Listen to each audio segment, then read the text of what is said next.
Tonight on Reporting Scotland, the new government gets to work. As new MPs arrive for their first day at Westminster, there are calls for Labour to headquarter its planned GB Energy company in Aberdeen.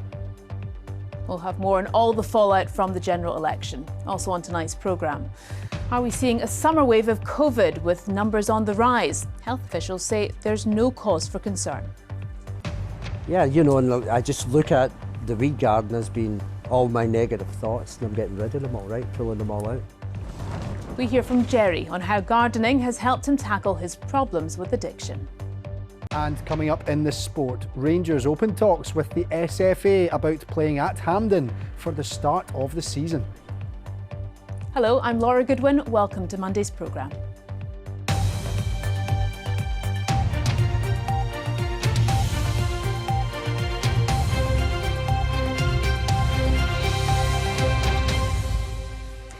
The Labour Party campaigned on a promise to set up a publicly owned energy company to lower household bills and create jobs, which they say will be headquartered in Scotland. As Sir Keir Starmer's new government begins its first full week in power, Aberdeen City Council has written to the Prime Minister urging him to base GB Energy in the North East. It comes as newly elected MPs make their way to Westminster. Here's our correspondent, David Porter. A fresh political sunrise, quite literally. Inverclyde's new MP capturing the scene at the start of his journey to Westminster this morning. Another fresh face, Gordon McKee, the new MP for Glasgow South, taking the opportunity for a selfie in the historic Westminster Hall. Whether they came by train, plane or automobile, for all it's most definitely the start of something new. Lots of information thrown at us about how to be an MP, how to vote, how to speak in the chamber.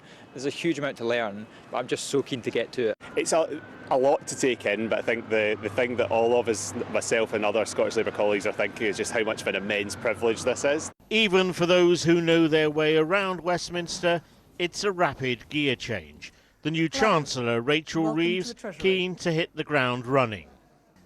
Where previous governments have been unwilling to take the difficult decisions to deliver growth, or have waited too long to act, I will not hesitate. Growth was the Labour Party's mission in opposition. It is now our national mission. Voters in Glasgow clear what they want from the new government.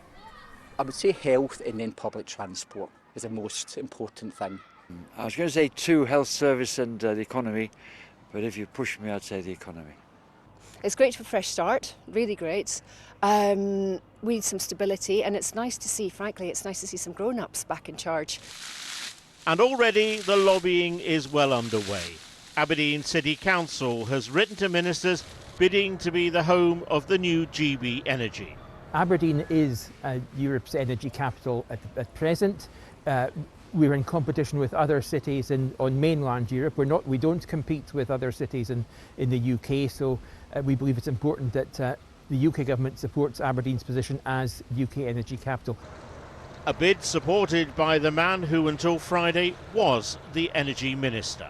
I support all calls for more investment and more jobs in Aberdeen and Aberdeenshire. I think it is the beating heart of our energy industry, and any government that is credibly going to invest in the energy industry in the United Kingdom will look to Aberdeen as the best place to headquarter any company like GB Energy.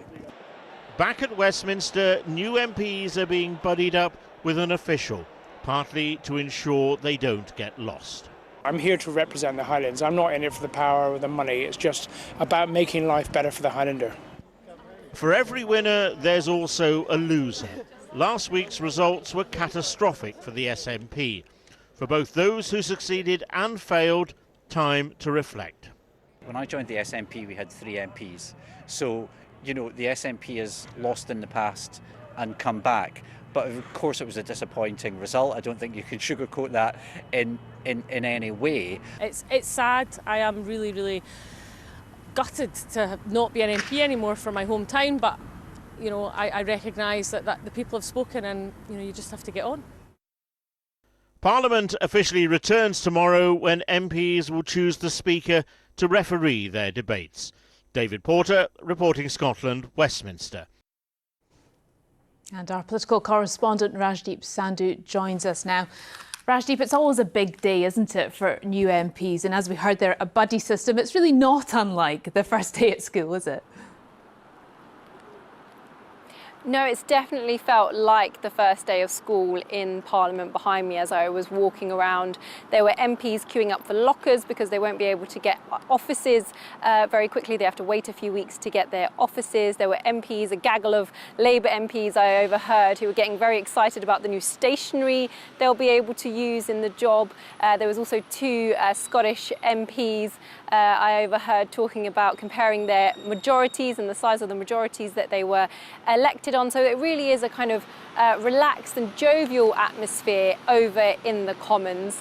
But from tomorrow, MPs will be sworn in. They will swear an allegiance to the Crown, and that's in order to let them vote and also get paid. That will take a number of days because every single MP has to do it, not just the new ones. A new Speaker will need to be elected. It's likely that Lindsay Hoyle will be re-elected into that role.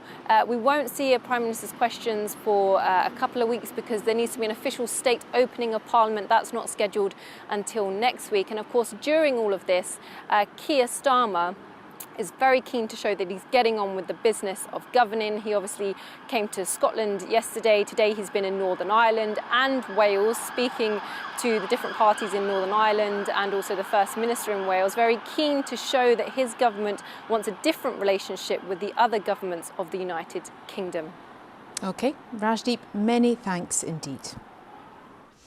Well, we've seen and heard from some of those who made it to Westminster, but questions remain about what led to the SNP having such a disastrous night, winning just 9 seats, a drop of 39 compared to 2019. Well, our political correspondent David Wallace-Lockhart joins me now. David, former MPs and MSPs have been giving their thoughts on what might have happened. That's right, and quite a scathing intervention today from one of John Swinney's old cabinet colleagues, Alex Neil, who used to be Health Secretary. He's been speaking to the Herald and he's actually said that he thinks John Swinney should resign. He said the campaign we ran was complete rubbish. There was nothing exciting to say about policy, just slogans. And he thinks that either the Deputy First Minister, Kate Forbes, or the SNP's Westminster leader, Stephen Flynn, should take over. Now, that's not going to happen. They both back John Swinney, as do, I think, the vast majority of people involved in the SNP. John Swinney came in very late. He didn't have long as SNP leader before the campaign started. And the feeling I got was that most people in the SNP felt like things could have been even worse if he hadn't been at the helm. So I don't think we should expect any resignation from John Swinney. The SNP say he's focused with bringing people together at the moment and rebuilding trust. Meanwhile, the Scottish Conservatives do need to find a new leader. They do. Douglas Ross announced during the campaign that he would be resigning. Worth bearing in mind, Scottish Conservatives probably face quite a difficult political landscape at the moment. Last week's results suggest that Scottish Labour are eating into their vote. If independence isn't being talked about as much, even though they oppose independence, that hurts them campaign-wise because it fires up their base to have it as a topic. But let's talk about some of the people who could take over that job, all MSPs, starting with Russell Findlay. He represents the west of Scotland, former journalist, someone who's been speaking for the Scottish Tories on justice issues recently. There's the party chairman up next, that's Craig Hoy. He's widely seen as quite a safe, reliable pair of hands. He's a regular media performer for the party. Their deputy leader we can have a look at next, that's Megan Gallagher. She was elected quite young. She's had a rapid rise, someone who's spoken on the controversial gender debates that we've been having in Scottish politics recently for the Scottish Conservatives. A few of her names, Jamie Green, Maurice Golden, Murdo Fraser, all getting thrown about. Mr Fraser, who actually ran in 2011 against Ruth Davidson and called for the Scottish Conservatives to split away from the UK party.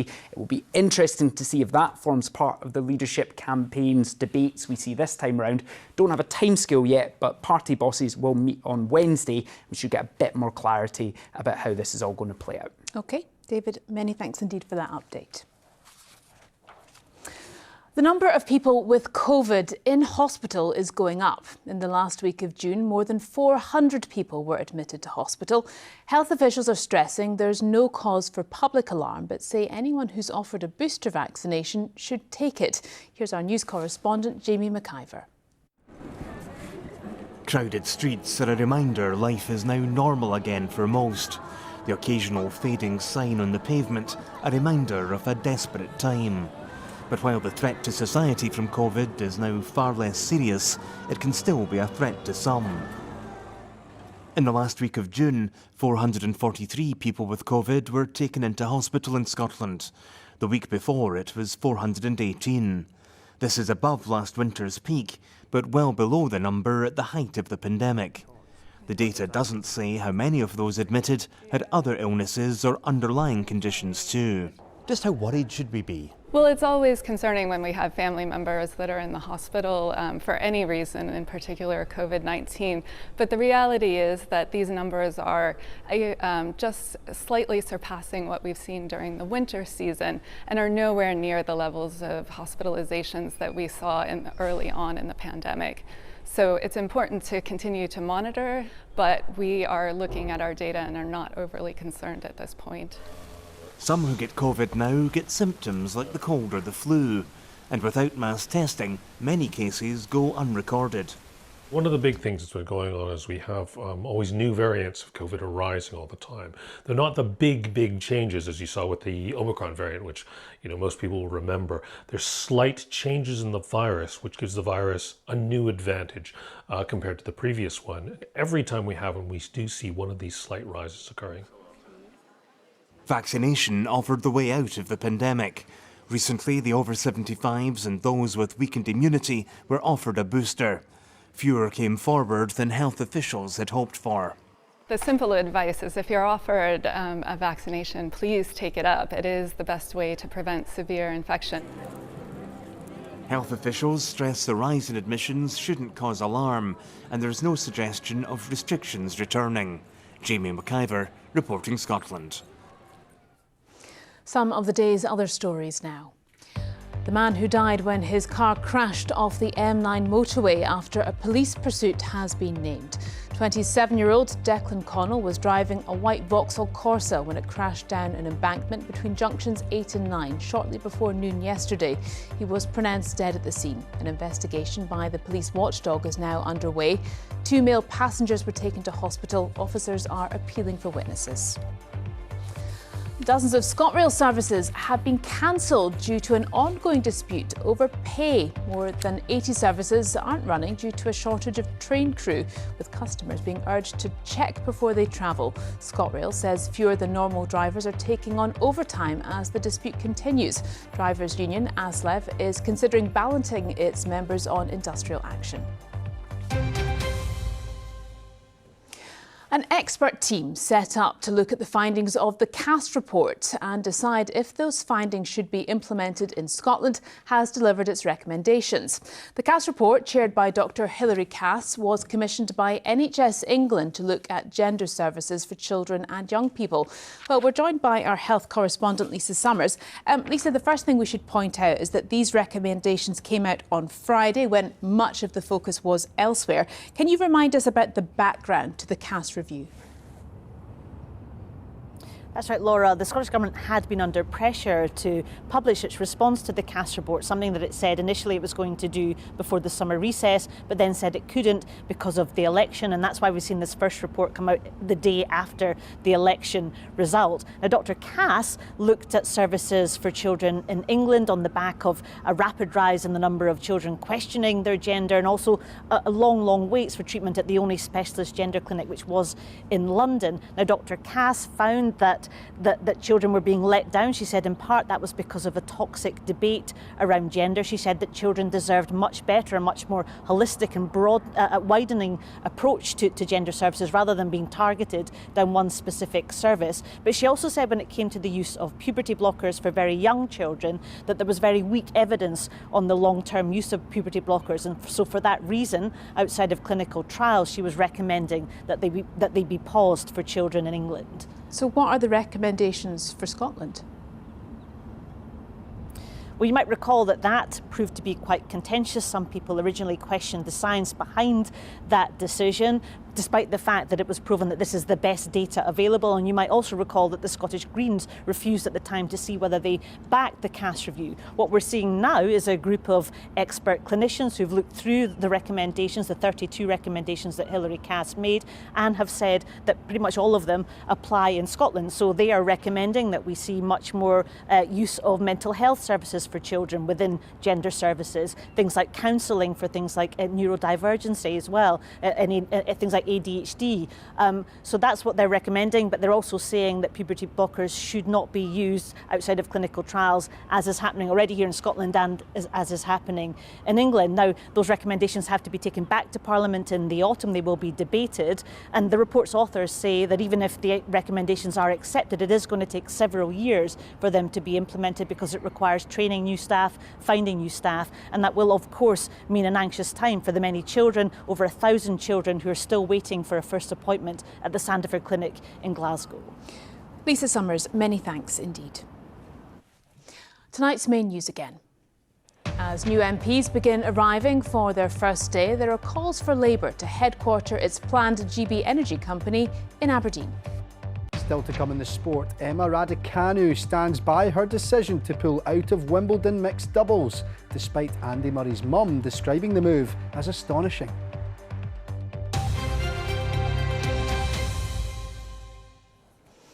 Now, most of us are probably aware of the benefits of spending time outdoors, especially with the lighter evenings. But according to research from the University of Stirling, being in green space can have a huge impact on people who have drug and alcohol or mental health issues. Suzanne Allen has more. Jerry McCluskey was addicted to alcohol for years. It caused problems in family relationships, including with his children. Earlier this year, he found himself homeless and living here at the Eva Burrows Centre. Now he's discovered a new, unexpected passion, gardening. I think it's therapeutic. It soothes the soul, as they say. Yeah, I could be out here all day, if I could, yeah. Yeah, you know, and I just look at the weed garden as being all my negative thoughts, and I'm getting rid of them all, right, pulling them all out. Can you imagine the man back then? Would the man back then have thought that you would be weeding and nurturing and growing seedlings and doing all that? No. I thought I'd be dead by now. But here we are, living life to the full now. Yvonne is Jerry's support worker. She's been here for years and seen countless men and women with no interest in horticulture turn into green-fingered garden lovers after getting involved in the allotments programme. For some, it is literally a lifesaver. It's like some people come in and they don't, they could be suicidal, self-harming, feel there's no way out, and then all of a sudden they start to do something and the allotments, the grass, growing things, seeing life growing, and they realise that their life, there is meaning to it. It's worth something. And any wee positive thing in some people's minds when they think there's no way out is a lifeline. It's a strand of hope. Researchers from Stirling University are looking at why green spaces are so beneficial to people with mental health and addiction issues. When people are looking at landscapes or they're looking at planting flowers, then there's just that sense of quiet. It's also about the social factors and sort of the learning new skills and that confidence and reduced isolation, as much as it is around the sort of reductions in stress. And that's what's happening here. People working together to grow a new life. Suzanne Allen, reporting Scotland, Cambuslang. Details of organisations offering information and support with addiction are available at bbc.co.uk/actionline, or you can call for free at any time to hear recorded information on 08000 155 947. Right, time now for All Tonight Sport with Lewis. What have you got for us? Well, plenty on the go, Laura. It feels like the new season's come around so quickly because we're turning our attention there. Thank you very much.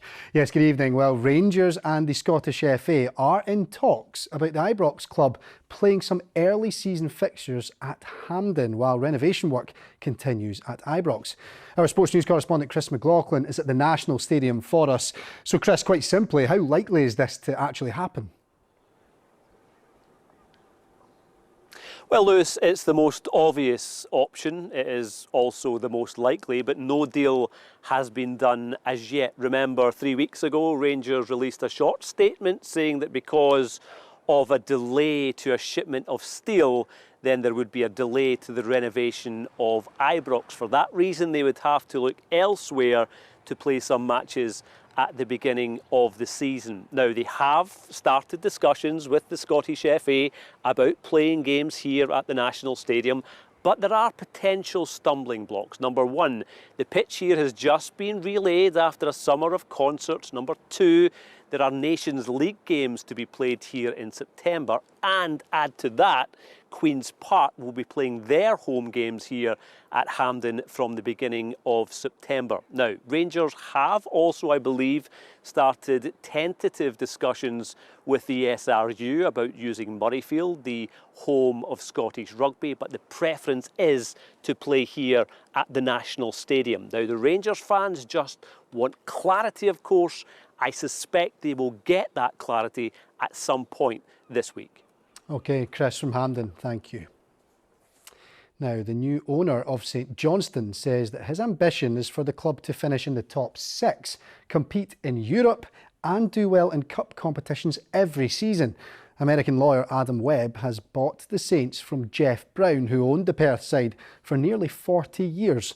Brown insists he's left the club in a stable financial position and that he's sold to a man of high integrity who will have St Johnstone's best interests at heart. Tennis, and Emma Raducanu says she stands by her decision to pull out of the mixed doubles at Wimbledon, a decision that denied Andy Murray one final appearance at the All England club. The 21-year-old, who cited a stiff wrist as the reason for withdrawing, lost in the 4th round of the ladies' singles the following day. Murray's mum Judy described Raducanu's decision as astonishing, later clarifying that she was being sarcastic. I think it was the right decision. I stand by the decision, and yeah, obviously it was a tough decision though, because it's something that I've always wanted to do. I haven't seen her reaction, so I don't know. Being sarcastic on social media about probably from a very emotional perspective, when you had to pull out of the mixed doubles. But what was she sarcastic? So it was astonishing. Oh, I'm sure she didn't mean it. Athletics, and Laura Muir has set a new British 15-metre record as her rival Faith Kipyegon smashed the world record at the Paris Diamond League. The 31-year-old ran the 15,000 metres in 3 minutes and 53 seconds to secure third place and improve the national record she set in winning Olympic silver in Tokyo 3 years ago. However, she and the rest of the field were no match for double Olympic champion Kipyegon, who smashed her own world record with a stunning time of 3 minutes and 49 seconds to claim the victory in France.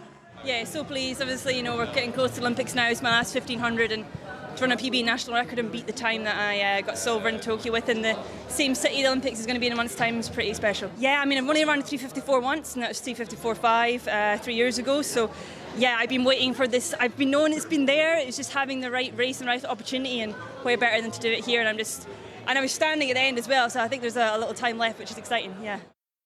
What an achievement indeed, Laura. Oh, she's an impressive lady. Thank you very much indeed, Lewis. Thank you.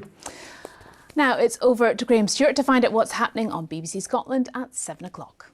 Tonight we'll bring you analysis on what the new Chancellor's speech this morning means for people here in Scotland. We'll also examine the unexpected outcome in the French parliamentary elections, assessing what it means for voters there and the right-wing movement across Europe. All of that plus a rundown of the other top national and international stories. So join me in a few minutes at 7. Time now for the weather with Judith. Another warning coming our way? Yes, a warning for rain later tomorrow and into Wednesday, but dramatic shower clouds there behind me. But in contrast, if you were in coastal areas, it was a lot like this. And actually, a lot of places were dry with sunny spells today, and there was some warmth around as well at last. But things are set to change, as Laura just highlighted, because we have this low pressure system tracking northwards from south of the border, bringing some heavy rain into southern Scotland, then into the east.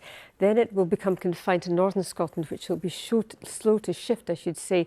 Things do settle down come the end of the week. And I'm pinning my hopes on this high pressure system building in for the weekend, but maybe something's more settled for the rest of July as well. Now, as far as tonight's concerned, this evening I should say, still a number of showers to come. They will continue to ease as we head through the evening. Lots of sunshine to end the day, and for the few hours of darkness there will be some clear spells as well. Winds will be light, could be quite chilly in some of the glens, maybe as low as 3 or 4 Celsius, but generally around about 7 or 8 degrees, a bit higher towards coastal areas and the south. Into tomorrow, it starts off dry with lots of sunshine first thing, but all the while cloud will quickly build ahead of that frontal system across southern Scotland. Then we'll start to see that rain spinning into the south. It'll pivot in across the central lowlands and then across eastern Scotland as we head through the course of the day.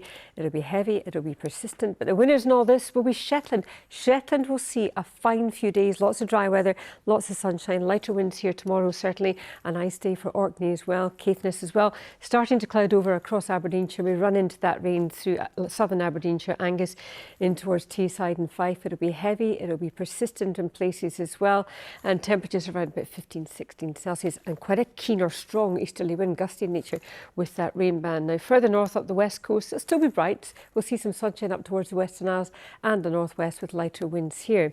So that rain lying through central, southern and eastern Scotland starts to make its way northwards, pivoting into eastern Scotland, eventually becoming confined to more northern areas as we head through tomorrow night. Now there is a yellow heavy rain warning in force from 10 o'clock tomorrow night through until midnight on Wednesday, and it's for the likes of Caithness right through into the Inverness area, Murray, Grampian and also down into Angus as well. So surface water will be an issue and the potential risk of some localised flooding because that rain is going nowhere fast. It gets stuck across the north, as you can see there behind me, heavy and persistent in nature, particularly across the areas of concern. Further south on Wednesday it becomes drier. There'll be a lot of cloud, bits and pieces of rain, strong winds in the north, they'll be lighter in the south, and it actually will start to feel a wee bit humid. That's your forecast. Thank you, Judith. And that is where we leave you. I'll be here with your late news at around 10:30. Until then, from everyone here, have a very good evening. Bye-bye.